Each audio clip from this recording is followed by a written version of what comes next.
Shalom.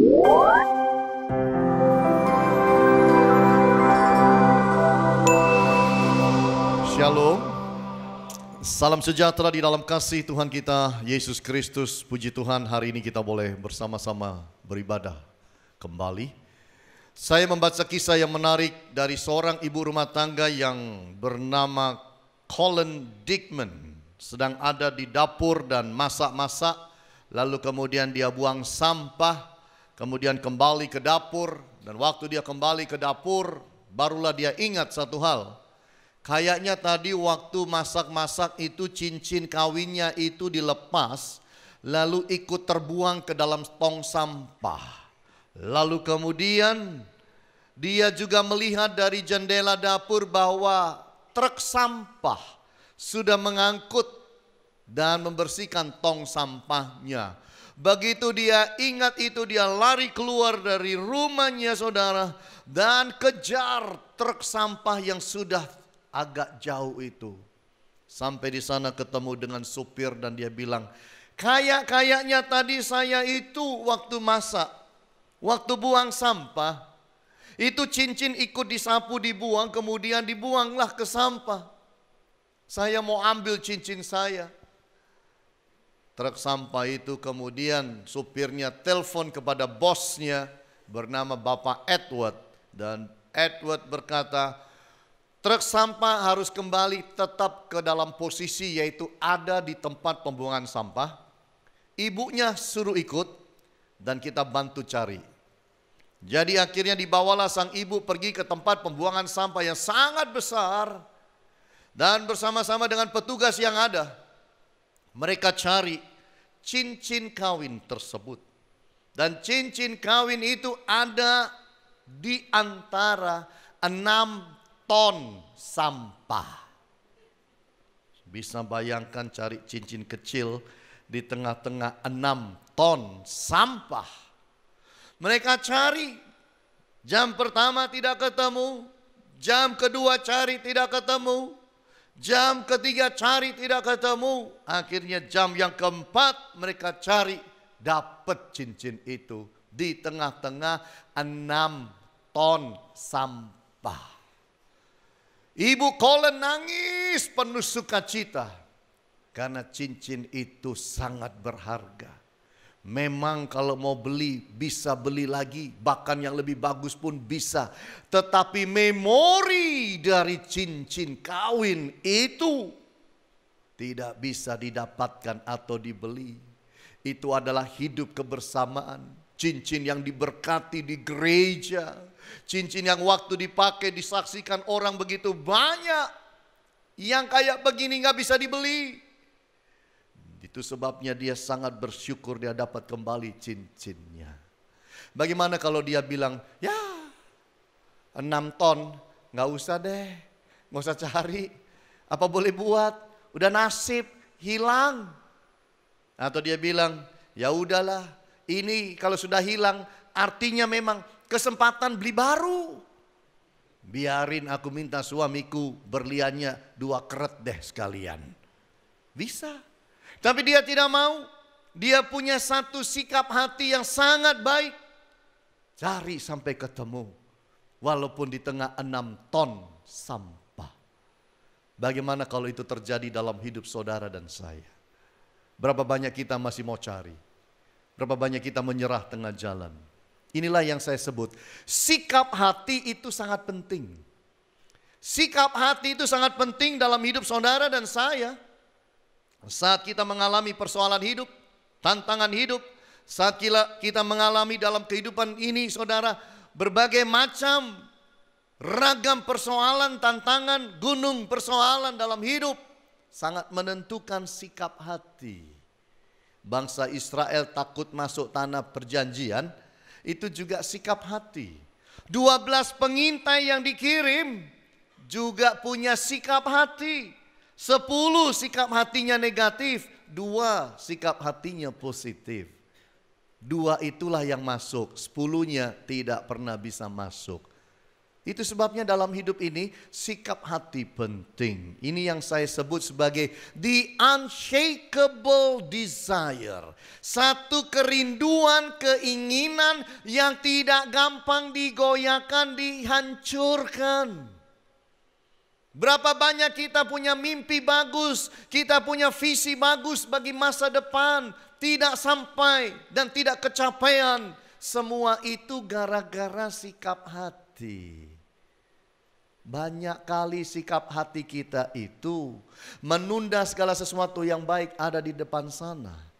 Kita mau belajar bersama-sama dari firman bahwa sikap hati kita itu penting. Bahwa Allah menghargai sikap hati yang sangat peduli dan yang tidak gampang digoyahkan. Kita mau belajar dari dua orang buta.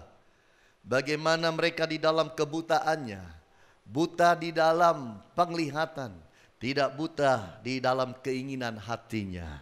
Ini sesuatu yang sangat luar biasa. Kita mau belajar dari hidup mereka, sikap hati yang baik. Mari buka dengan saya Matius pasal yang ke-20.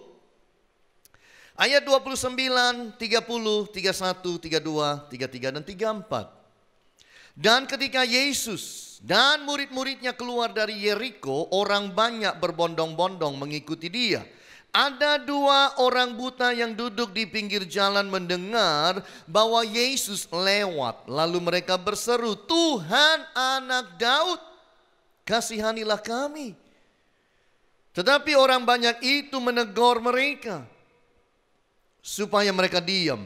Namun mereka makin keras berseru, katanya, "Tuhan, Anak Daud, kasihanilah kami." Lalu Yesus berhenti dan memanggil mereka. Ia berkata, "Apa yang kamu kehendaki supaya aku perbuat bagimu?" Jawab mereka, "Tuhan, supaya mata kami dapat melihat." Maka tergeraklah hati Yesus oleh belas kasihan, lalu ia menjamah mata mereka, dan seketika itu juga mereka melihat lalu mengikuti dia. Di dalam ayat-ayat ini kita mau lihat bahwa apa sih yang membuat dua orang buta ini jadi sembuh? Apa yang membuat dua orang buta ini mengalami mujizat dalam hidup? Tidak lain dan tidak bukan. Nomor satu, karena memang dia punya sikap hati yang sangat luar biasa. Kata kuncinya adalah persisten. Yaitu adalah sikap hati yang betul-betul tekun dalam hidup. Persistent in impossibility. Persisten di dalam ketika melihat sesuatu yang tidak mungkin. Mereka masih percaya, mereka masih berharap, mereka masih tekun. Disinilah kita melihat dengan sangat luar biasa bahwa mereka ini tidak termasuk rombongan Yesus. Yesus jalan bawa rombongan yang sangat besar, entah berapa ratus orang. Yesus ada di tengah-tengah atau Yesus ada paling depan. Dan sekeliling Yesus itu orang begitu banyak. Tapi waktu dua orang buta itu dengar kok rame-rame, kenapa? Sampailah ke telinga mereka, Yesus mau lewat. Ketika mereka dengar Yesus mau lewat, mereka nggak diem. Mereka teriak. Teriaknya kenceng. "Tuhan, Anak Daud, kasihanilah kami. Tuhan, Anak Daud, kasihanilah kami. Tuhan, Anak Daud, kasihanilah kami." Wow, mereka teriak, teriak dan teriak. Bapak Ibu, disinilah kita belajar. Seharusnya mereka memahami. Belum pernah dalam hidup itu dengar orang buta sembuh. Apalagi buta dari lahir. Apalagi kalau manusia itu tidak punya biji mata. Sulit. Saudara boleh ketemu orang buta, saudara bawa itu ke dokter yang paling hebat di dunia. Dan bilang, "Dok, ini teman saya, ini sakit dari lahir buta. Dan menurut ibunya tidak punya biji mata juga. Dok, tolong sembuhkan." Saya kepingin tahu dokternya bilang apa. Walaupun dokter terhebat di dunia, kalau tidak ada biji mata, ya nggak bisa. Betul nggak? Jadi mereka ini betul-betul persisten tetap minta sembuh. Meskipun terjadi peperangan dalam pikiran. Berkecamuk mungkin dalam pikiran mereka. Tapi mereka tetap di dalam hidup ini konsisten dan persisten terus. Yakin dan percaya walaupun melihat impossibility,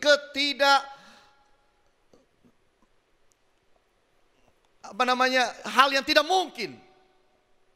Tapi mereka tetap percaya.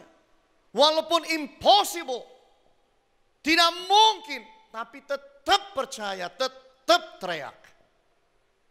Meskipun realitasnya tidak mendukung. Belum pernah ada fakta orang sembuh, buta kayak begitu sembuh, belum pernah. Meskipun fakta sangat berlawanan. Tapi heran ya, tetap aja percaya. Percaya kepada hal-hal yang mustahil. Bahwa walaupun diperhadapkan pada situasi yang sangat mustahil, impossible, yang tidak mungkin, heran, tetap percaya.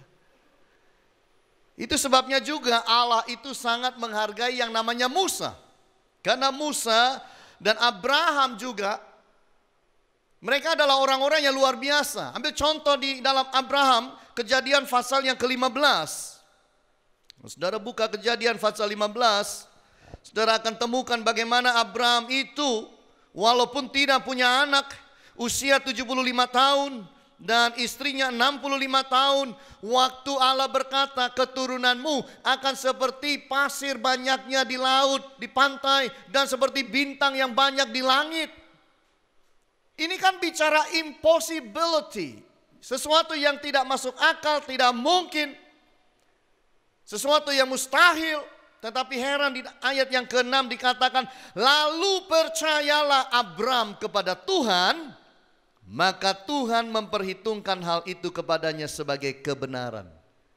Ketika kita mampu mempercayai firman Tuhan, meskipun realitas dan fakta tidak mendukung ataupun berseberangan, namun kita mau percaya firman, maka Tuhan akan melihat itu sebagai sebuah kebenaran dan memperhitungkan itu sebagai kebenaran. Coba lihat dengan saya Yakobus pasalnya yang kedua. Yakobus pasal 2, di dalam kitab Yakobus pasal 2 ayat yang ke-23, hal yang sama dikatakan. Dengan jalan demikian genaplah nas yang mengatakan, lalu percayalah Abraham kepada Allah, maka Allah memperhitungkan hal itu kepadanya sebagai kebenaran. Nah yang indah ini, karena itu Abraham disebut sahabat Allah. Kenapa? Kadang-kadang yang namanya anak aja bisa nggak percaya sama orang tua. Tapi kalau yang namanya sahabat, itu bisa percaya. Abraham itu disebut sahabat Allah karena percaya apa saja yang Allah bicarakan, meskipun realitas dan faktanya tidak mendukung sama sekali. Umur 75, istri 65, secara medis sudah tidak bisa, secara biologis sudah tidak mampu. Lalu dikatakan anaknya akan seperti pasir banyaknya di pinggir pantai dan bintang banyaknya di langit. That is impossibility. Sesuatu yang mustahil. Tapi heran, dia percaya. Maka Allah memperhitungkan itu sebagai kebenaran. Dunia memperhitungkan itu sebagai kebodohan. Tapi Allah memperhitungkan itu sebagai kebenaran. Itu sebabnya mari dalam hidup saudara dan saya kita belajar dari dua orang buta ini. Ketika diperhadapkan dengan satu kemustahilan hidup. Yaitu tidak mungkin sembuh harusnya.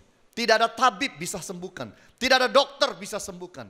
Diperhadapkan seperti itu mereka tetap konsisten. Tuhan anak Daud sembuhkanlah kami. Hebat. Saya pun aja mengalami pergumulan. Ketika saya mengalami tas tangan saya hilang dalam perjalanan naik kereta dari Surabaya ke Jogja untuk pelayanan. Nah, tas tangan saya itu isinya macam-macam. Seluruh kredit card di dalam, kunci rumah ada di dalam, kemudian juga identitas diri semua di dalam, uang satu gebok ada di dalam, kamera ada di dalam, pocket camera Sony, bagus. Semua ada di dalam. Saya taruh di pinggir jendela, di bawah hitam, tas hitam taruh. Waktu mau turun. Udah dikasih tahu teman, Pani nggak ada yang lupa, nggak ada.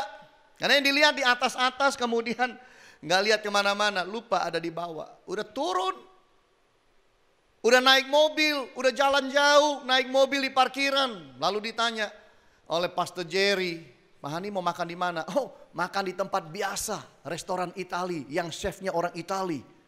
Begitu saya bilang begitu, baru saya ingat tas saya, karena saya mikir mau bayar, jadi saya cari tas saya. Disitulah saya lihat tas saya nggak ada. Hei, nggak ada. Saya lihat ke belakang, nggak ada, cuma koper. Saudara, saya ingat, saya bilang tas saya ketinggalan di kereta. Saya buka pintu kijang nggak bisa kebuka gara-gara gugup. Biasanya naik kijang juga bisa buka, ini nggak bisa buka. Buka nggak bisa. Sampai mereka turun dari depan, lalu bukain buat saya. Udah lemes saudara, hati saya jatuh ke bawah saudara. Oh, saya lemes langsung. Saya hanya bilang, Yesus tolong, Yesus tolong. Saya jalan bersama teman saya menuju kereta api untuk mau cari di atas kereta api. Tapi bayangan dan pikiran udah kemana-mana. Orang ada itu kereta banyak orangnya, di depan ada orang, di samping sana ada orang. Gak mungkin gak lihat itu semua, pasti lihat di belakang ada orang.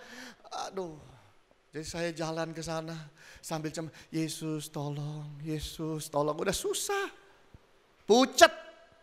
Teman saya bilang, udah sampai di daerah kereta api, teman saya bilang, Pak keretanya udah gak ada. Keretanya udah pergi. Oh, cuma bisa bilang Yesus tolong, Yesus tolong. Udah mau balik ke mobil, lalu ada satpam bilang, kenapa Pak? Teman saya udah jawab, saya udah nggak bisa jawab, saudara. Saya cuma bisa bilang Yesus tolong terus, nggak tahu berapa ratus kali itu sudah keluar itu Yesus tolong, Yesus tolong. Teman saya bilang tasnya ketinggalan di kereta Pak. Loh keretanya udah berangkat, ya tahu lah. Orangnya bilang Pak lapor aja ke kantor. Saya udah males lapor, ngapain lapor? Tapi ya udahlah. Teman saya bilang ya udah Pak lapor aja Pak, ya udahlah nambahin statistik kehilangan, oke lah lapor. Begitu masuk ke dalam udah nggak ada 2 orang, laki-laki dan perempuan di dalam petugasnya. Perempuan duduk, laki-laki berdiri. Saya udah nggak terlalu kelihatan apa yang mereka kerjakan. Teman saya teriak, ya itu tasnya, Hani Layantara, begitu. Karena mereka ternyata saya lihat mereka tuh lagi obok-obok tas saya. Lagi lihat ini kartunya atas nama siapa, diliatin, ada duit segebok, ada kamera, ditaruh. Aduh Pak, barangnya berharga banget Pak. Aduh kok bisa sih gini ketinggalan Pak. Iya namanya lupa. Tapi disitulah saudara, disitulah begitu saya lihat tas saya saudara, hati saya itu langsung naik. Shoot, pluk. Balik lagi ke tempat asalnya, seger lagi. Saya bilang Tuhan Yesus terima kasih. Saya ambil duit beberapa ratus lembar, saya kasih dia saudara. Saya bilang buat makan siang. Kemudian kami pergi dan balik hati penuh ucapan syukur. Saudara belum tahu rasa leganya luar biasa saudara. Benar-benar Yesus menolong saya. Haleluya, puji Tuhan. Tapi itulah manusia. Kadang-kadang kita diperhadapkan kepada kemustahilan. Seringkali kita nggak bisa persisten. Untungnya saya cuma keluar 2 kata itu. Sepanjang saya jalan, lagi kusut pikiran, hati, perasaan, lemes semuanya. Yesus tolong, Yesus tolong, Yesus. Gitu terus itu. Nggak tahu berapa ratus kali itu. Dan saya mengalami mujizat Tuhan juga, puji Tuhan. Persisten di dalam kemustahilan. Yang kedua kita lihat bersama-sama adalah persistent in pressure. Harus tetap tekun walaupun mengalami banyak tekanan. Saudara pikir 2 orang buta itu nggak ngalamin tekanan? Mengalami di mana Pak? Itu. Orang banyak bilang apa? Hei diem, diem. Karena mereka teriak. Tuhan anak Daud kasihanilah kami. Tambah disuruh diam, tambah kenceng. Karena Alkitab berkata mereka tambah kenceng. Tetapi orang banyak itu menegur mereka supaya mereka diam. Yang negur gak 1 gak 2, orang banyak. Karena orang banyak anggap mereka tidak layak untuk dapat pertolongan Tuhan. Mereka tidak boleh ganggu Tuhan. Mereka bukan dari kalangan kita. Mereka ini orang pinggiran, orang buangan, orang buta, orang gak punya apa-apa. Jangan ganggu kami. Kita gak sama dengan kelompokmu. Oh, tekanan itu. Tapi ditekan kayak begitu, Alkitab berkata, namun mereka makin keras berseru. Ini persistennya luar biasa. Semakin keras sampai Yesus dengar. Persistent in pressure. Berapa banyak ketika tekanan datang dalam hidup kita, fokus kita bukan lagi Yesus kan?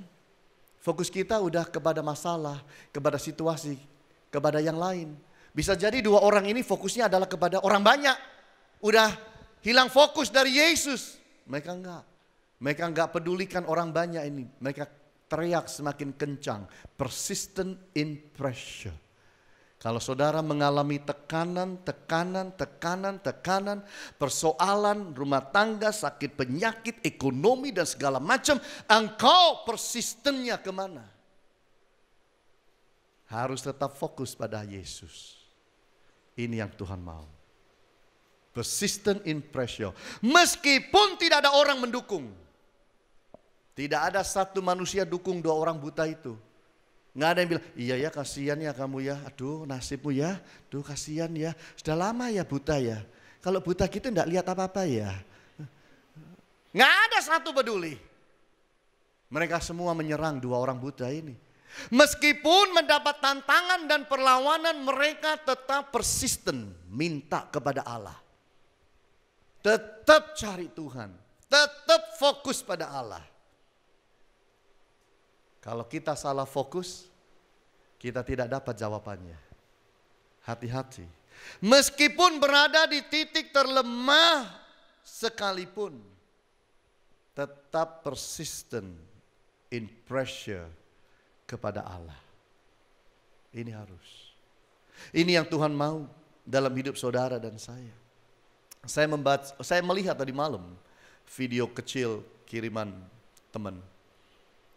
Lari 800 meter Olimpiade di Munich tahun 1972. Seorang bernama Dave Wattle. Itu lari paling belakang. Sudah ada 5-6 orang di depan dia. Dari yang paling belakang ke dia itu 7-8 langkah saudara. Dan kakinya sedang sakit. Dan dia coba lari. Tapi ya udah paling belakang masih kira-kira 7-8 langkah lagi di belakang. Tapi orang ini persisten di dalam lari. Pressure, karena sebentar lagi garis finish. Satu putaran lagi garis finish. Oh, dia mengalami tekanan. Kakinya sakit, tapi dia tetap lari dan lari dan lari dan lari. Apinya besar di dalam hatinya. Dan dia lari-lari. Orang yang terakhir, paling belakang, dia salib. Kemudian dia salib lagi, kemudian dia salib lagi, kemudian dia salib lagi, kemudian dia salib lagi. Tinggal beberapa ratus meter ini saudara, larinya tambah kencang. Wah, bersaing dengan 3 orang. Begitu mendekati garis finish dia lari lebih kencang. Masuk dia, masuk duluan. Garis finish. Kalau dia tidak persistent in pressure, tidak akan dia bisa. Tapi orang itu luar biasa. Walaupun kakinya sakit. Walaupun mengalami tekanan. Saya paling belakang. Bukan cuma paling belakang. Udah paling belakang, belakang lagi 8 langkah. Nggak main-main nih. Tapi orang ini persisten. Kalahkan satu persatu. Sikap hati itu penting. Persisten itu penting. Siapa sih dalam hidup tidak ngalamin pressure? Orang kaya sekalipun. Orang sukses sekalipun juga ada tekanannya. Jangan-jangan lebih besar tekanannya dari kita. Tapi siapa yang mengalami tekanan dan tetap persisten melakukan apa yang baik dan benar, pasti berhasil, pasti lolos, pasti menang.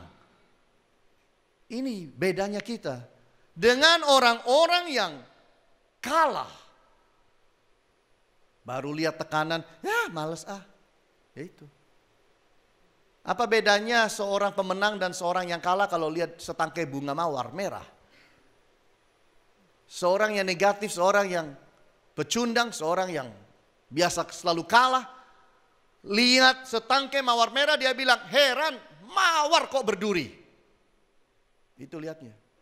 Tapi seorang pemenang dia bilang begini, heran ya. Tangkai berduri kayak begini, bisa keluarin mawar bagusnya kayak gitu, harum lagi. Tuh, persepsi itu berbeda. Betul nggak Bapak Ibu? Persisten, sikap hati itu penting. Kalau saudara tidak punya itu, rugi. Belajar dari 2 orang buta. Tidak punya alasan, mengalami tekanan, semua orang suruh dia diam, nggak diam. Persisten. Under pressure. Hebat. Yang ketiga, yang terakhir. Persistent into miracle. Tetap di dalam hidup ini persisten. Tekun sampai mengalami mujizat. Emangnya mereka berdua bilang begini. Ya kita coba ya, kita panggil Yesus ya. Yang gak usah banyak-banyak lah. Paling lama 7 kali ya. Yesus anak Daud, kasihanilah kami. 1 Wesan. Yesus anak Daud, kasihanilah kami. 2. Terusin 3, 4, 5, 6, terus 7. Ini yang terakhir loh ya. Yesus anak Daud, kasihanilah kami. Loh, nggak dianggap toh. Iya dah mandek. Memang nasib buta. Mereka persisten sampai mengalami mujizat. Mereka punya hati dan sikap hati. Kita akan panggil terus sampai Yesus merespon. Itulah hidup doa kita. Doa terus sampai Yesus respon. Doa terus sampai Yesus berhenti dan lihat. Kok kayaknya ada yang manggil aku ya? Tidak ada lah, ada. Ya udahlah itu orang pinggiran Yesus. Ayo jalan terus saja. Kita terlambat ini. Yesus, no. Ada yang manggil, lah itu manggil lagi itu. Yesus anak Daud, kasihanilah kami. Sama yang manggil itu. Alah orang buta 2 orang, Yesus tidak usah dianggap. Ini tidak termasuk jadwal kita. Yesus bilang, enggak, bawa mereka ke sini. Berhenti itu rombongan ratusan orang. Orangnya dipanggil. Waktu dipanggil, Yesus tanya, apa yang engkau mau aku perbuat kepadamu? Mereka enggak salah minta. Kadang-kadang kita sudah ada dalam hadirat Tuhan, sudah berhadapan dengan Tuhan, salah minta. Apa yang kau mau aku lakukan buat engkau? Mereka enggak salah minta. Tuhan, selfie yuk. Mumpung ada Tuhan, selfie aja deh. Mereka tetap tahu dan konsisten pada apa yang diminta. Kami mau kesembuhan. Yesus jamah, sembuh. Persistent into miracle. Tetap berdoa sampai apa yang saudara doakan itu lahir. Jangan sampai apa yang saudara doakan itu saudara aborsi sendiri. Lalu mengalami kegagalan. Persistent into miracle. Saya nggak tahu karena Alkitab nggak catat. Berapa puluh kali mereka teriak sampai Yesus dengar dan berhenti. Lalu panggil mereka. Lebih bagus tidak dikasih tahu berapa banyak kali. Supaya kalau saudara sendiri teriak ke sorga, saudara tidak perlu tahu berapa banyak kali saudara harus teriak. Tapi yang penting supaya sorga jendelanya dibuka. Dan Allah tanya, mau apa anakku? Nah saudara bisa minta apa yang saudara mau. Betapapun waktu yang dibutuhkan. Tetap berdoa dan minta sampai dapat. Amin Bapak Ibu. Ya. Jangan Yesus dibatasi. Tuhan tak omongi ya. Meting telu. Aku hanya akan teriak 3 kali ke sorga. Wes ya 1 tadi pagi. Ini 2 sekarang. Malam itu Tuhan terakhir. Loh Tuhan lah kok diancam. Yang benar aja. Teriak sampai dia berbelas kasihan. Itu maksudnya. Teriak sampai berbelas kasihan. Saya lihat di video itu, seorang ibu yang anaknya itu tiba-tiba loh di Afrika bisa masuk lewat batas pagar loh, masuk ke daerahnya singa. Ya langsung aja singanya datang, anak itu langsung ditekan, diduduki oleh singa dengan 2 tangannya begini. Lalu singanya lihat mamanya yang di luar pagar. Mamanya mencak-mencak saudara, anaknya itu sudah mulai dengan lidahnya mulai diusap-usap. Kayak gini, hao ce. Ini makan siang paling enak ini. Ini tulang-tulangnya masih muda, kemerteknya enak, ini dagingnya masih muda. Dia liatin mamanya, mamanya dari luar, teriak saudara, teriak luar biasa. Sampai singa itu kemudian lihat lagi ke mamanya. Tiba-tiba singa itu kasihan dan pergi. Benar-benar pergi. Lalu cepat anaknya dipanggil. Anaknya keluar. Selamat. Singa aja punya hati. Saudara pikir Allah gak punya hati? Kalau saudara teriak sampai memilukan ke sorga.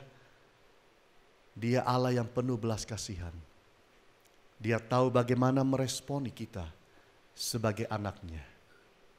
Betapapun sikap melawan arus yang dibutuhkan. Kalau orang bilang, hei diem, jangan teriak-teriak, kamu tuh buta, gak tahu diri, diem. Jangan ngerepoti Yesus. Oh ya maaf kami gak tahu, cuma nyoba tadi ke siapa tahu kalau Yesus dengar Yesus gak dengar, diem kamu. Iya ampun jangan dilempar batu Nah kalau dia cuma begitu, gak dapet. Tapi masalahnya, walaupun mereka ditegur, mereka tetap teriak Yesus sampai Yesus dengar. Itu teriakan penuh iman, percaya, persisten. Luar biasa. Kemarin saya baca, 2 anak muda. Satu bernama Moreno, satu bernama Edgar.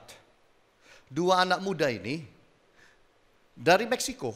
Kerjanya itu adalah membersihkan kaca daripada gedung-gedung tinggi. Jadi bersihkan dari luar. Satu kali waktu mereka ada di gedung-gedung tinggi, bersihkan dari luar, mereka ada di lantai 47. Anggap ini lantai 47. Saudara bisa lihat orang bersihkan. Mereka bilang, kalau lihat ke bawah itu, manusia itu kayak semut. Lantai 47 Bapak Ibu. Lihat mobil itu udah kecil-kecil semua. Waktu sedang bersihkan di lantai 47, tali penyangganya rusak.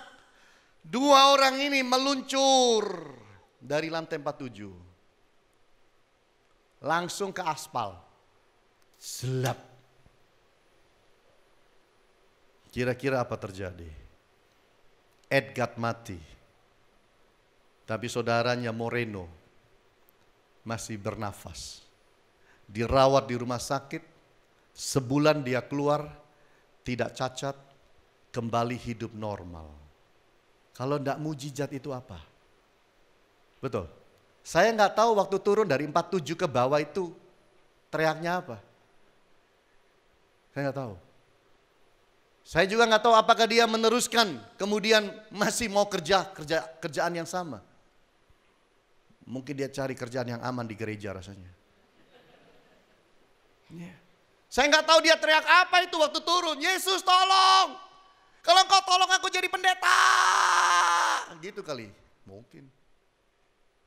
Saudaranya tidak mati. Dia hidup. Maksud saya gini loh. Zaman sekarang ini loh.